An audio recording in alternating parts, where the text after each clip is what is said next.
My daughter-in-law screamed, "You're just a ghost in this house." So I sold it to a church. They moved out before Sunday. The first snow of December settled over Anchorage like a quiet verdict. The house groaned under its weight, an old wooden thing that had learned to endure winters and words alike. I was in the kitchen, pouring hot water into my chipped porcelain teacup, when I heard her voice, bright, sharp, and sweet in that artificial way only vanity can sound. "Say hi to the viewers, everyone," Madison chirped, her phone held high, the little red light of her live stream blinking like an unblinking eye. "This is our cozy Alaska retreat," she said, sweeping the camera around the living room. "Oh, and don't mind that old lady in the back, that's just our tenant ghost. She came with the property." Her followers laughed through the speaker. Eric's voice followed, lazy and amused. "At least she's quiet now. Took her 60 years to finally shut up." I did not look up. I stirred my tea with slow, deliberate circles, letting the spoon clink against the porcelain just loud enough to break their rhythm. "How does it feel, Eric?" I asked quietly, "to sell your voice to silence mine?"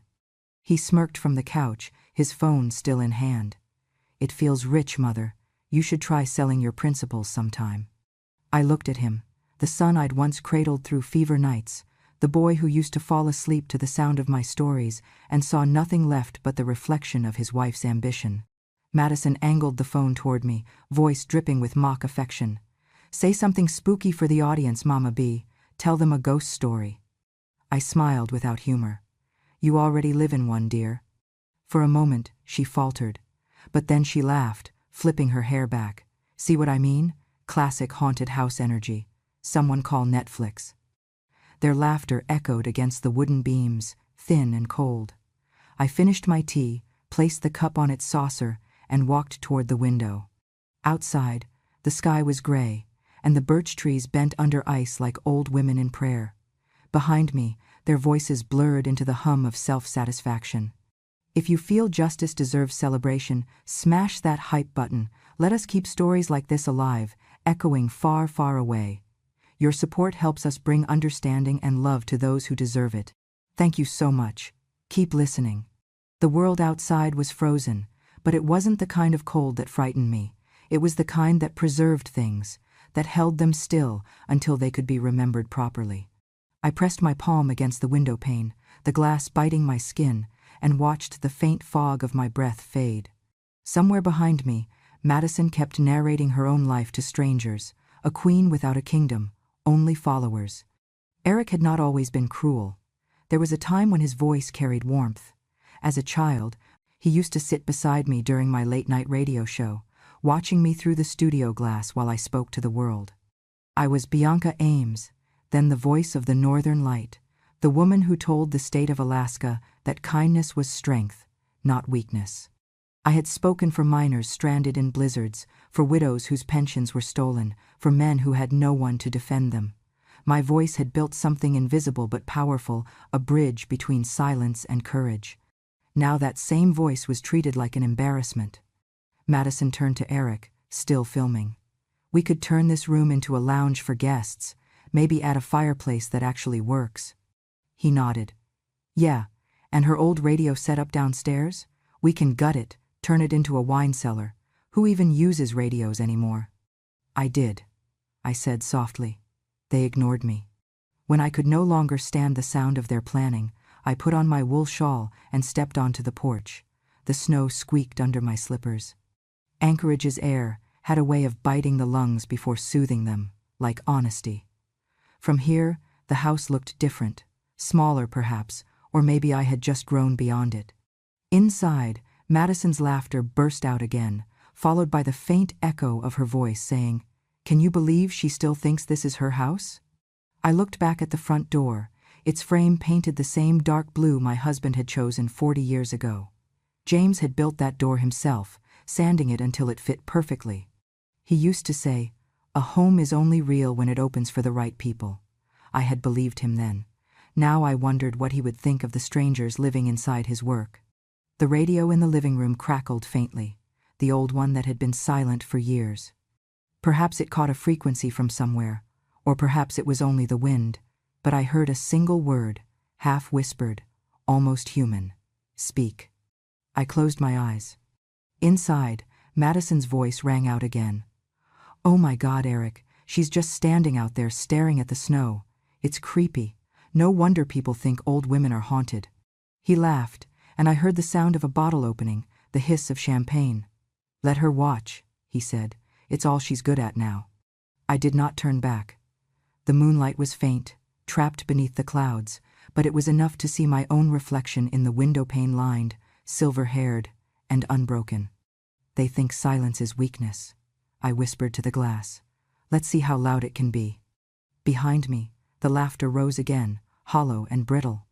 But for the first time in years, I smiled, because I knew something they didn't. Even snow remembers every footprint, no matter how deep you try to bury it. When people remember me, if they ever do, they'll think of my voice before they think of my face. Once, that voice filled Alaska's airwaves. I was the host of The Northern Light, a radio show that told the truth when others were afraid to. I believed honesty could thaw even the coldest winter. Then came the story that ended everything. The Northern Timber Company was cutting protected forests under fake permits. I said the names, the dates, the dollar signs. My broadcast burned like fire through ice, and a week later, the company fell. Executives were arrested, workers were laid off, and one of them was my son, Eric, a law intern who dreamed of working there. He came home shaking, rage cutting through the cold. "You ruined me," he said. "You just had to play hero. They fired me because of you." I tried to explain, "You worked for thieves, Eric. I didn't ruin your life. I stopped it from rotting." He looked at me like I was something he had to scrape off his shoes. "You always need to be right, even if it costs you your own son." He left that night and came back years later with a new voice, one that sounded like the men I'd once exposed, smooth, careful, false. And with him came Madison. She arrived wearing fur boots and entitlement. She hugged me for the camera, not for me. "This place smells authentic," she said, already scanning my home like a real estate agent. Eric beamed beside her, proud and blind. She was the kind of woman who could convince a man that greed was ambition. "She doesn't want you to succeed," Madison told him once when she thought I couldn't hear. "She just wants everyone to be as small and miserable as she is." Those words sank deep. Soon, I wasn't welcome in my own kitchen. My teacups disappeared. My framed photos found their way into boxes. One evening, Madison opened the basement door with a rehearsed smile. "We thought you'd be more comfortable down here, Mama B. It's the quiet zone. It keeps the ghost happy." Her friends laughed.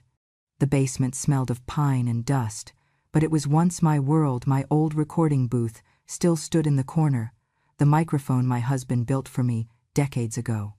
They'd sent me there to vanish, but instead, they'd return me to the place where my voice had been born. Eric worked late and came home drunk on excuses. "We're taking care of you," he'd say. "Be grateful we didn't put you in a home." Madison added, "Or let someone else be haunted." When their noise faded, I sat in my booth again, turned on the old mic, and let the hum fill the air.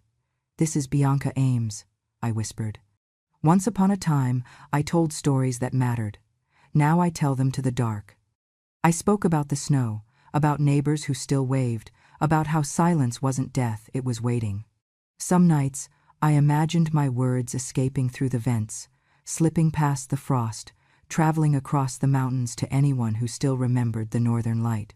After dinner one night, when Madison laughed and said, "She's just like those radio waves, outdated and invisible," I went downstairs, turned on the microphone, and said one final line. "The world forgets voices like mine until it needs them again." The light above the mic flickered, just once, as if agreeing. I smiled, small but sure, wiped the dust from its surface, and saw my reflection in the chrome, older, slower, but unbroken. The snow had started to melt by the time I decided to clean the basement. The air was thick with the smell of wet wood and old paper, that scent of years left unspoken. Madison had gone to a spa retreat, and Eric was working late, his favorite way of being absent. The house above me was finally quiet enough to hear my own footsteps. I opened the storage closet and pulled out boxes labeled with my handwriting slanted, firm, back when I believed everything I wrote mattered. One box was heavier than the rest, sealed with a strip of yellowing tape that read, WNLA Broadcasting Archives. My breath caught. That was the station where the Northern Light had lived for 25 years, where my voice first met the air. I tore the tape and lifted the lid. Inside were binders, brittle press clippings, reels, and envelopes stamped with the station's seal. Time had curled their edges, but they were still intact, like proof waiting to be believed again. At the bottom of the box lay a large envelope marked Heritage Documentation, 1985. I opened it, expecting some old radio contract. Instead, I found something far more dangerous. It was an official letter from the Alaska Historical Preservation Council, written on thick parchment with gold seal still faintly shining. The words were clear even after all these years. The property located at 42 Aspen Road, Anchorage, Alaska, formerly residence and recording site of broadcaster Bianca Ames, is hereby designated as a community heritage property. Any sale, lease, or modification requires the written consent of the original owner, Miss Ames, and approval by the Heritage Council. I read it twice, then a third time. My hands trembled, but not from age.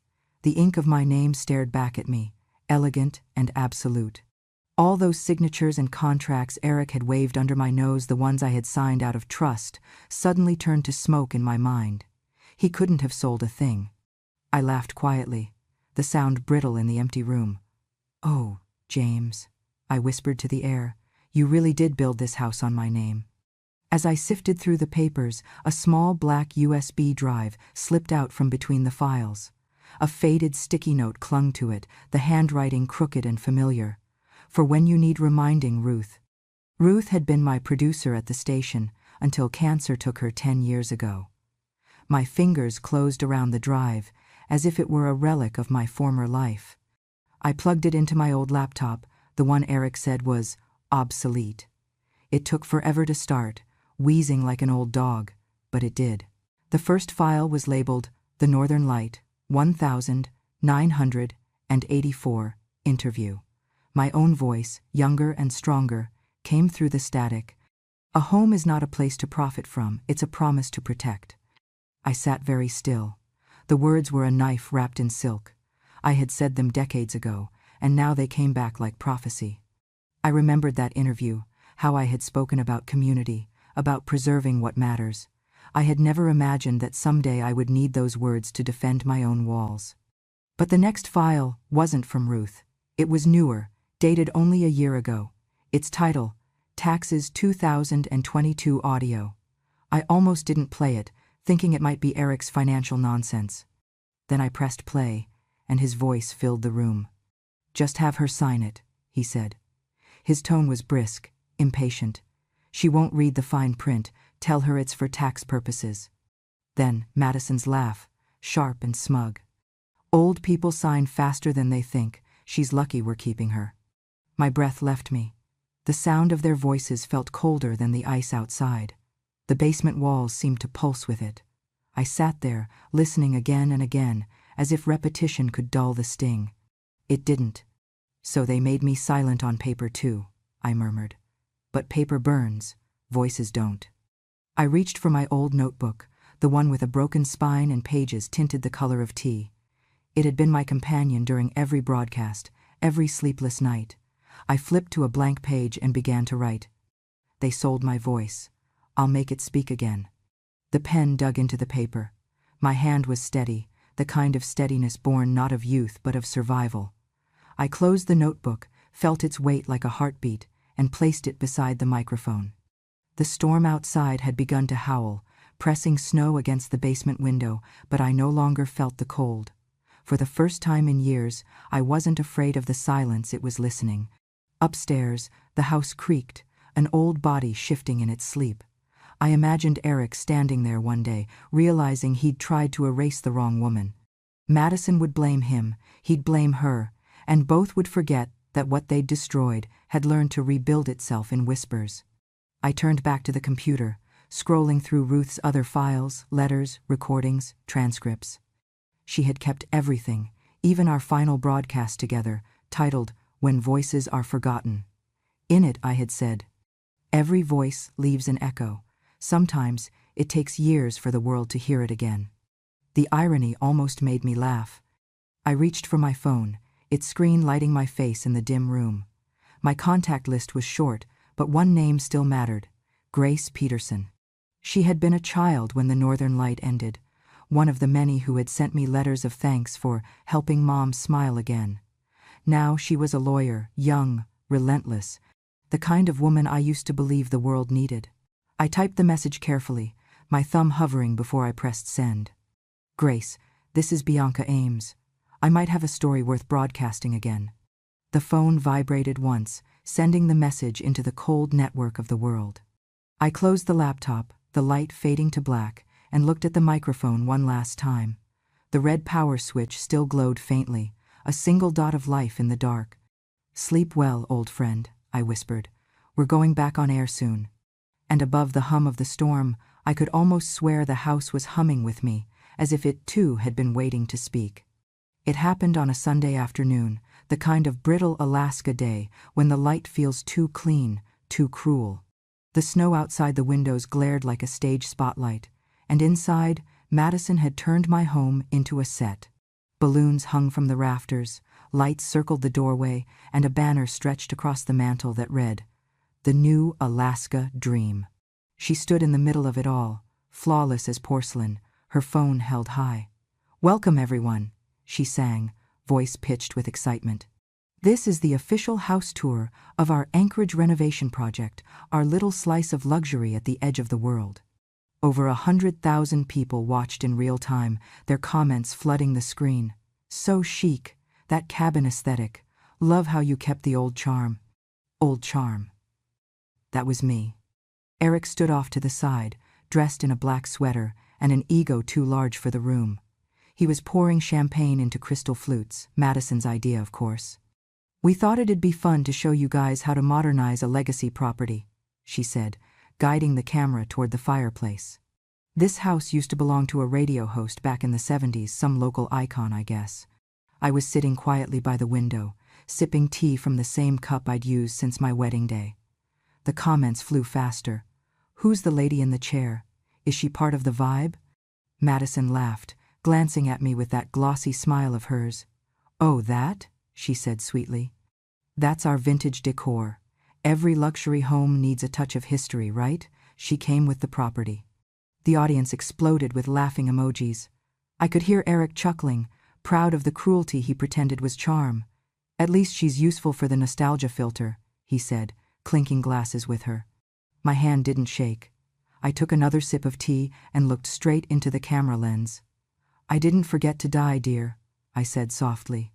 "I just forgot to be silent." The air in the room cracked like thin ice. The comments froze midstream, then multiplied, some laughing, others gasping. Madison's smile faltered, her perfect lips twitching as she tried to recover. "Oh, you know how she is," she said quickly, waving a manicured hand. "Always so dramatic. Must be an old radio habit." Eric tried to laugh it off, but the sound came out wrong, too tight. "Well," he said, raising his glass again, "let's toast to generational change. Some people just forget to move on." Madison turned the camera on herself again, her voice sharpening. "Generations change," she said to her followers, her eyes glinting like knives. "Some people just forget to die." Her fans flooded the chat with laughing emojis, fire symbols, applause. She was feeding them the cruelty they came for. If you believe justice should never go silent, hit that hype button. Let's keep stories like this alive. Thank you for listening. The phone light swung toward me again, catching my face in its harsh glare. I didn't blink. "Then maybe," I said, setting my teacup gently on the table, "it's time this ghost finds a holier home." The silence that followed wasn't empty, it was heavy. Even the music Madison had playing in the background seemed to stumble. "Excuse me?" she said finally, her voice dripping with disbelief. "You heard me." I rose from my chair, the wooden floor creaking like applause beneath my steps. "You say I'm a ghost. Perhaps I am. But the thing about ghosts," I said, leaning closer to her phone, is they don't haunt, they reveal. Her followers were typing furiously now. What does she mean? Is this scripted? Who is that woman? Madison turned off her filter midstream, her tone turning sharp. You're embarrassing yourself, Bianca. Just sit down. This is my house now. Your house?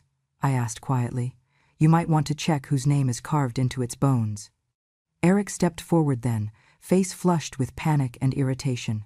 Enough, Mother. You've had your time. Don't ruin this. Ruin? I smiled faintly.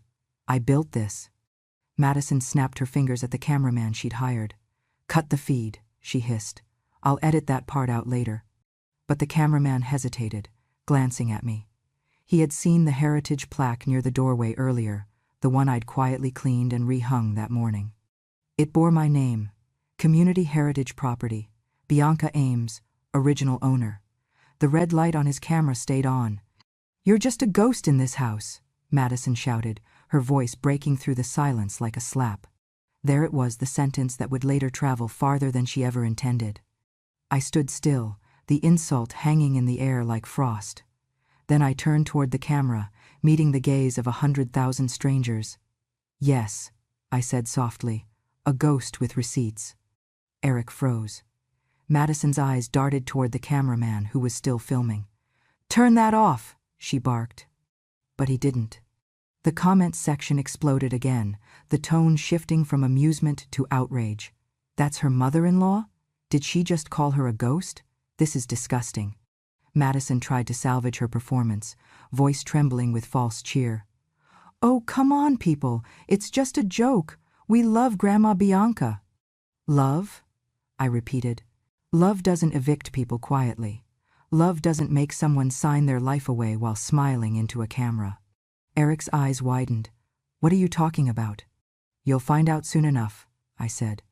And then, calmly, deliberately, I reached over to the side table and pressed the old radio's power button. It crackled to life, static filling the room like the sound of ghosts returning. From its small speaker came my younger voice, the recording from the northern light echoing through every corner of the house. A home is not a place to profit from, it's a promise to protect. The guests stopped whispering. The live stream comments went silent. Madison's face drained of color. I looked directly into the camera one last time. Consider this my final broadcast, I said. And don't worry, dear, you've given the audience more truth than you ever intended. The feed ended abruptly, but not before capturing everything. Madison's sneer, Eric's shock, and my hand closing gently around the radio dial like a woman reclaiming her voice. Later, the internet would replay that clip 1,000 times. But in that moment, I didn't think about viewers or vindication. I only thought of the silence that followed, how it didn't feel empty anymore, but full of every word I'd ever been denied. The camera light blinked off, but its red dot had already branded the truth into the world. The next morning, Anchorage was silver and sharp, the kind of cold that made sound itself brittle. I wore my thickest wool coat, the one James had bought me, the winter our son was born, and waited at the curb as Grace Peterson's car pulled up, tires crunching through the frost. She stepped out in a gray overcoat, her hair tied back, eyes bright with purpose. She looked exactly how I had imagined she would, too young to be jaded, too fierce to be ignored. Mrs. Ames, she said, shaking my hand firmly. I watched your broadcast when I was 10. My mom used to say your voice could talk people out of storms. I smiled faintly. Then let's see if it can still quiet a few thunderclouds.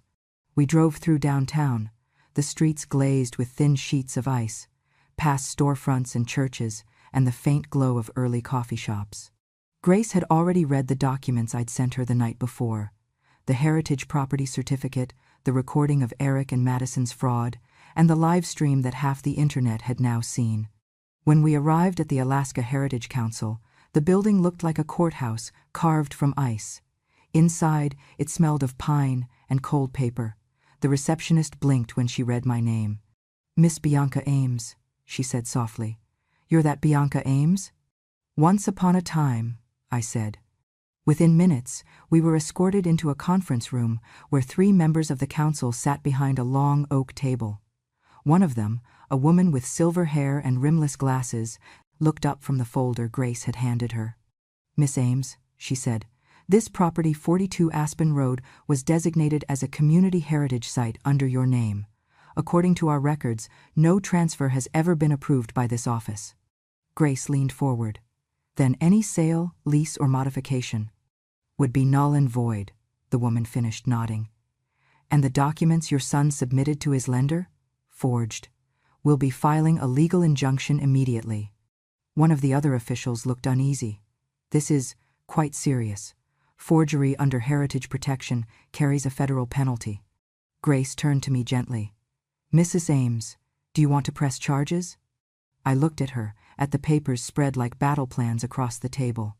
The evidence was undeniable, their signatures, the recordings, even Madison's smiling cruelty immortalized on camera. I could destroy them completely. But what I wanted was quieter, deeper. "No," I said finally. "I don't want revenge. I want them to hear the echo." Grace tilted her head. "The echo?" "The sound of consequence," I said. "It lasts longer than guilt." We left the council with an official certificate confirming my sole ownership and a stamped declaration of fraud. Grace carried it like a victory banner. "You've got the law on your side," she said, grinning as we stepped out into the wind. "I've always preferred the truth," I replied. "The law just finally caught up." But I wasn't finished. I had spent enough years keeping a house that had become a tomb. I wanted it to live again, but differently this time. That afternoon, I made the call. The Women's Recovery Shelter of Anchorage had been struggling for funding, its roof leaking through every winter storm. I'd read about them months ago, in a newsletter Madison had mocked and tossed aside.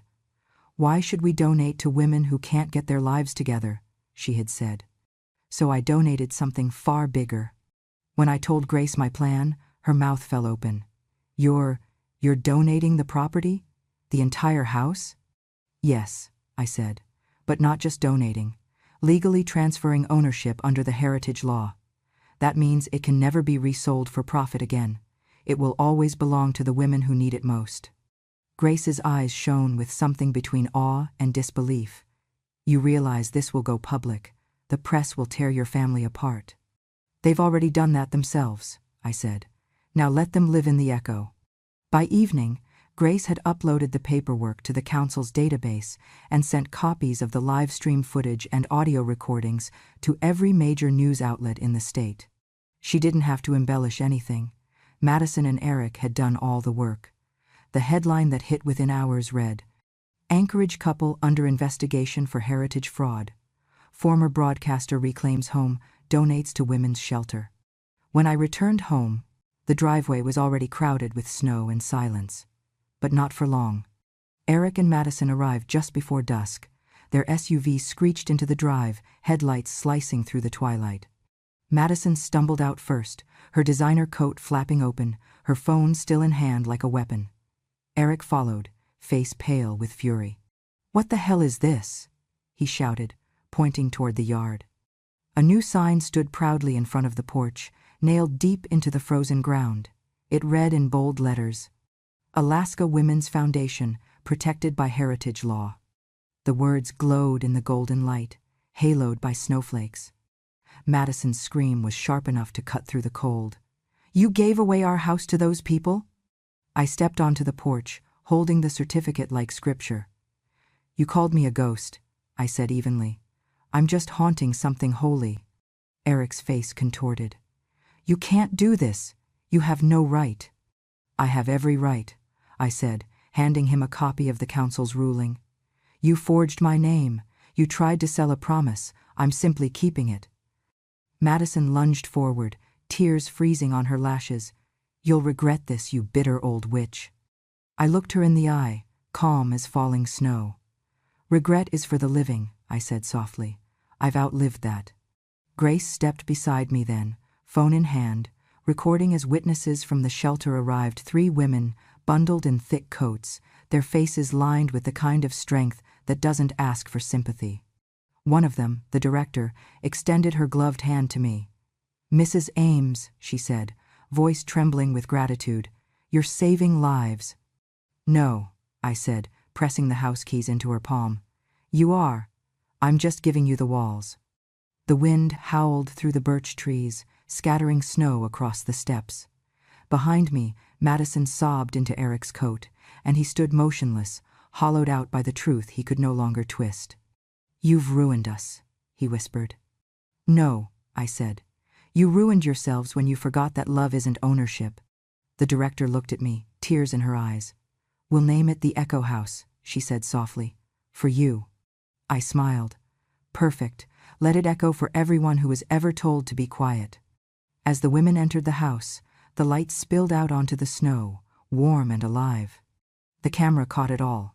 Grace filming quietly as I stood in the middle of the yard, the sign behind me, the keys no longer in my hand. The snow kept falling, steady and pure, erasing footprints, cleansing everything it touched. I lifted my face to it, closing my eyes. For the first time in decades, the silence around me didn't feel empty. It felt earned. And when I opened my eyes again, I saw the reflection of the house's windows glowing against the ice, as if the past itself had finally found shelter. It started on a Wednesday, 3 days after I handed over the keys, and 1 day before Anchorage woke up to a storm. The morning air was thin, sharp enough to slice through memory, and I was halfway through my tea when Grace called. Her voice trembled with the kind of excitement only truth can cause. Bianca, have you seen it yet? Seen what? The video. It's everywhere. I turned on the television. There it was, Madison's perfect face, frozen mid-sneer, her voice echoing across every news channel and social feed. You're just a ghost in this house. Then my reply followed, calm and clear. Maybe it's time this ghost finds a holier home. The clip had gone viral overnight. It wasn't just trending, it was transforming. People spliced it into short videos, added music, captions, reactions. Teenagers mouthed the line as if it were poetry. One comment read, "That ghost speaks louder than the living." Another said, "This woman turned silence into justice." By noon, hashtags were everywhere. Number, "The Ghost of Justice." Number, "Echo House." Number, "When Silence Speaks." Every platform picked it up. Facebook, TikTok, news blogs, podcasts. The internet didn't just see my humiliation, it saw the truth beneath it. A popular morning show replayed the clip under a headline that made me laugh despite myself. Influencer loses mansion to charity, justice speaks through silence. They showed Madison's stream next to footage of the Alaska Women's Foundation banner gleaming in the snow. The hosts shook their heads in disbelief. She mocked her own mother-in-law live, one said, and lost everything before Sunday. That part was true. By Thursday, Madison's sponsors had cut every contract. Her beauty brand pulled her name from advertisements, and her social accounts were suspended after thousands reported her for targeted harassment. She tried to issue an apology video, eyes swollen with tears, voice breaking, but people didn't buy it. "You're only sorry you got caught," one commenter wrote. "Some ghosts don't forgive." Eric's downfall was quieter, but somehow heavier. His law firm placed him on immediate suspension for ethical misconduct. The Heritage Council's legal division had sent them the forgery files. Grace compiled his own voice in the audio recording, telling Madison to just have her sign it. It was undeniable. By Friday morning, the Anchorage Gazette ran the headline. Lawyer and influencer couple evicted after fraud scandal, mother donates home to women's shelter. Even the radio revived my name. I heard it in the background one afternoon. Bianca Ames, the voice of the Northern Light, proves once again that truth carries farther than lies. Madison and Eric were ordered to vacate the property within 48 hours. The shelter was scheduled to open officially on Sunday. I thought they might vanish quietly, but pride doesn't melt easily, even under snow. On Saturday evening, just as the sky bruised into dusk, I heard a knock at my door. Not the timid kind, loud, uneven, desperate. I opened it to find Eric standing there, snow clinging to his coat and lashes. His face was pale, his eyes red-rimmed, his breath fogging in short bursts. He looked like a man who'd finally seen the size of his own mistakes and realized he couldn't shovel fast enough to bury them. "Mother," he said. His voice cracked on the word. "Please, can we talk?" I let him in. He stood in the middle of my small kitchen, staring at the chipped mug on the counter, the one that once read, "World's Best Mom," the paint worn away by time and dishwater. "Grace said you're donating the house to charity," he said finally. "I already have," I replied. "It's theirs now." He rubbed his forehead, the gesture of a man trying to rewind a clock that no longer ticks. "You don't have to do this. You could sign it back over to me. We'll fix the paperwork legally this time. I swear. I'll buy you a home, Mama, a real place. You'll have a nurse, gardens, everything you need." I watched him carefully. The boy who used to fall asleep under my piano bench was gone. What stood before me was a man hollowed out by ambition and dressed in regret. "I don't need a home, Eric," I said. "I built one. You just forgot to respect it." He took a step forward, voice trembling. "I made mistakes. But everything's falling apart, Mama. Madison's losing her sponsors. I've lost my license. People are calling us monsters online. You could end this. You could help." I set down the kettle gently, the soft clink of porcelain sounding louder than his plea. "You wanted fame," I said. "Now you have it. You built your life on an audience. Don't be surprised when they start watching closely." He flinched as if struck. "You'll regret this," he whispered. "No," I said. "Regret is for the living, and I've outlived that." He stared at me, searching for something he could still control, but there was nothing left to take. The wind outside howled against the windows, rattling the glass like applause for a performance he didn't understand. When he turned to leave, I saw the weight of the world finally land on his shoulders. He stumbled down the steps, snow swallowing his shoes. Through the window, I watched him walk down the path, his figure fading into the white. His footprints disappeared almost immediately, erased by new snow, like a man being buried under his own words. That night, the city lights glowed faint through the storm. The news kept playing snippets of interviews, anchors debating how far forgiveness should go, journalists calling me the ghost of justice. I turned it all off. Instead, I sat by the window, listening to the quiet. The same silence they'd once mocked now sounded like something holy. Every gust of wind against the glass felt like an echo of all the voices they'd tried to silence mine, and every woman's before me. In the distance, church bells rang for Sunday service. Somewhere out there, my son was walking through the snow, learning the difference between shame and redemption. And inside, the house hummed softly, alive with warmth, laughter, and purpose once more. The ghosts had finally found their peace, and I was one of them, smiling. By the time spring touched Anchorage, the house no longer felt like mine, and that was exactly the point.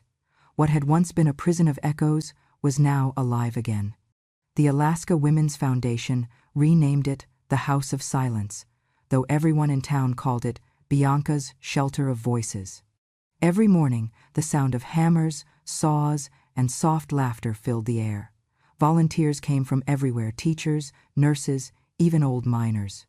Grace managed the grants, and Jake painted the steps deep blue, carving a sign above the porch, "Where silence finds its sound again." Inside, we replaced Madison's cold designer furniture with shelves, long tables, and a circle of microphones in the main room where my piano once stood. We taught classes, carpentry, cooking, writing, but my favorite was Speaking Your Truth, held every Tuesday at 10. 5 women came that first day, sitting stiffly around my old broadcast mic from the Northern Light. Some whispered, others spoke too fast, as if afraid their words would vanish. "Say your name," I told them. "Say it like you want the world to remember it." A young woman hesitated. "They told me I was broken," she said. I smiled. "No, you're just paused, and that's not the same thing." For a heartbeat, the room went still, and then shoulders dropped, eyes lifted. That was the sound of healing, the inhale before truth. As weeks passed, the shelter filled with voices raw, trembling, beautiful. Women once silenced now read poetry, practiced job interviews, or sang softly into the mic. Grace brought muffins. Jake called it the right kind of noise. One evening, as the sun dipped behind the Chugach Mountains, the church bells rang slow but no longer mournful. The same church that once scolded me for being too loud now donated supplies. Life, I thought, had a divine sense of irony. The reopening day came bright and cold. Reporters arrived not hunting scandal, but hope. The women strung fairy lights, painted trim, and set out tables of warm food. When Grace handed me the microphone, she whispered, "Say something for all of us." I stepped forward, breath fogging in the air. Dozens of faces waited, women, neighbors, even strangers who'd followed our story. They thought silence was my punishment, I said, steady and clear. But silence became my weapon. I used to believe losing your voice meant losing your power. But sometimes, in the quiet, you learn what your words are worth. They told me I was a ghost in my own home, but ghosts don't disappear. They remind the living what's been forgotten. I looked over the crowd. This house isn't mine anymore. It belongs to everyone who was told to stay small, to be polite, to keep quiet. I smiled. We've been polite long enough. Applause swelled, echoing through the frozen air. The choir began to sing a low hymn, trembling like a heartbeat. Later, a young woman approached, clutching a notebook. "Mrs. Ames," she said softly, "I don't know if I can ever speak like you." "You don't have to speak like me," I said, touching her shoulder. "You just have to speak." Inside, Jake helped Grace hang a framed photo of me at the old radio station. Beneath it, a plaque read, "In honor of Bianca Ames, the woman who made silence sing." That night, I walked through each room, touching the walls that once heard cruelty but now held courage. I stopped by the microphone and spoke one last line, softly but sure. The world forgets voices like mine until it needs them again. Then I turned it off, letting the silence breathe, not heavy, not hollow, but alive. 2 winters passed quietly, and Anchorage changed with them. The House of Silence was alive now, full of women rebuilding their voices one word at a time. The walls no longer echoed with arguments, but with laughter, music, and the rhythm of healing. Sometimes, I still caught myself expecting Madison's sharp heels or Eric's sighs at the breakfast table, but instead, there was peace, the kind that hums softly, like forgiveness. At night, I often walked the halls, listening to the faint recordings from the women's lessons. Their trembling voices filled the air like hymns. It was the most beautiful kind of haunting. Then one evening, Jake knocked on my door, holding a mug of hot chocolate and the TV remote. "You might want to see this, B," he said. "It's your son." The screen flickered on Roadside Lives. The Ones Who Fell from Grace. The camera showed a frozen highway near Fairbanks, a battered RV parked behind a diner. Inside sat Eric and Madison. The lights were dim, the silence heavier than snow. "What happened to you both?" the reporter asked. Madison's tone was brittle. "People online love destroying others. That stupid scandal ruined us. My sponsors dropped me. Eric's firm fired him. We were canceled for trying to move forward." The camera lingered on Eric. His hair was gray now, his eyes hollow. "It wasn't the internet," he said. "It was me." Madison snapped. "Oh, now it's your fault?" He didn't look up. "No, Madison. It was both of us. My mother warned me that greed erases voices.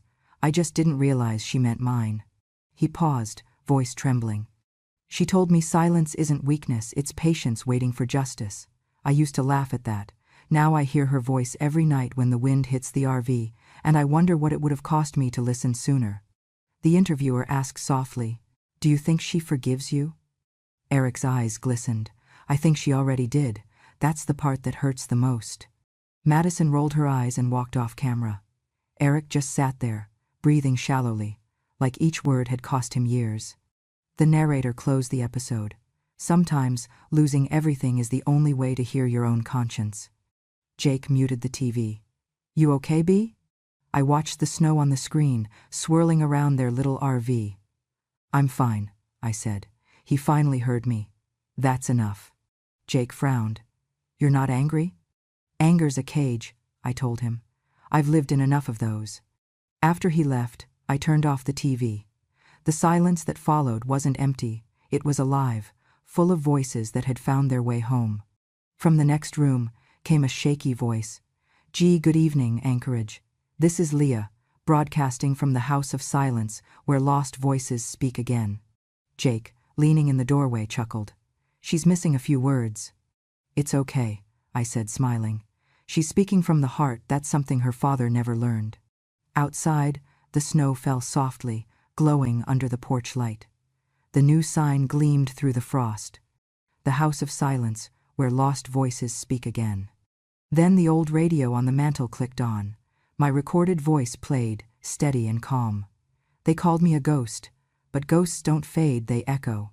The radio crackled, then fell quiet. The wind carried that echo into the mountains, scattering it across the snow like a song that never truly ends.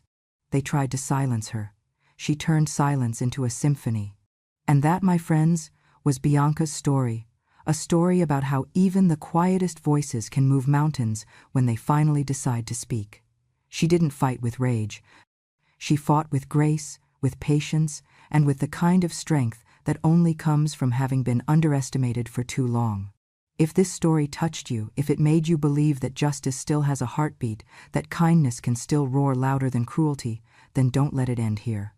Hit that hype button, share this story with someone who needs to remember their worth, and most of all, subscribe to Grandma True Stories, where every week we bring you powerful tales of courage, revenge, and redemption straight from the hearts that lived them. Because some stories aren't just told, they're felt. And here, on Grandma True Stories, we make sure every voice, no matter how long it's been silenced, is finally heard.